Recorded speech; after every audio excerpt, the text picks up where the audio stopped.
Bonjour. C'est avec soulagement que 2015 se finit. Cette année passée a en effet été difficile pour la France, qui a vécu des moments particulièrement douloureux. Ces événements n'ont d'ailleurs pas été sans toucher le monde de la psychomotricité, qui a toutefois continué à avancer au cours de l'année. Les actions ont été nombreuses, j'aimerais en citer quelques-unes. Il y a eu la mise en place de nombreux groupes de travail. Alors je pense au travail pharaonique autour du DPC qui reste encore à développer pour que chaque clinicien puisse savoir comment se former au mieux. Les retours et modifications des fiches César pour la nomenclature des actes en SSR a continué et a permis de nombreux retours auprès de l'ATIH afin que ces fiches soient remaniées au mieux. Le groupe de travail auquel participe la FFP voit les modifications à venir comme une chance pour la reconnaissance de notre profession. La présence au HCPP est un levier fort de la reconnaissance au plan des institutions et du gouvernement de notre profession. Les orientations prises en sont le reflet.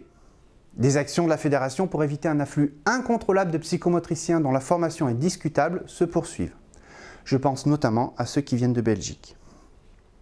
La revue Évolution Psychomotrice continue de proposer des numéros d'une grande qualité sur le plan scientifique. Elle demeure un gage fiable de diffusion des savoirs et un formidable vecteur de promotion professionnelle. La revue et son équipe continuent à œuvrer grâce à la pertinence de vos articles sans cesse renouvelés. La présence de la FFP sur le terrain se poursuit comme les années précédentes. C'est avec plaisir que nous sommes venus au congrès de l'ANEP pour constater à la fois le dynamisme des étudiants et du tout jeune institut de formation de Mulhouse. Les colloques des IFP de Bordeaux en janvier et en septembre à Lyon ont été des moments d'échange féconds. N'oublions pas le colloque de la FPL en mars. Que chacun soit remercié pour leur gentillesse et la promesse de partage à venir.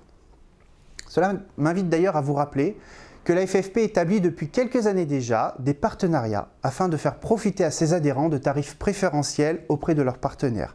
Je pense aux éditeurs de tests, de jeux ou de livres. La liste est d'ailleurs accessible sur le site www.psychomotricité.com/ffp.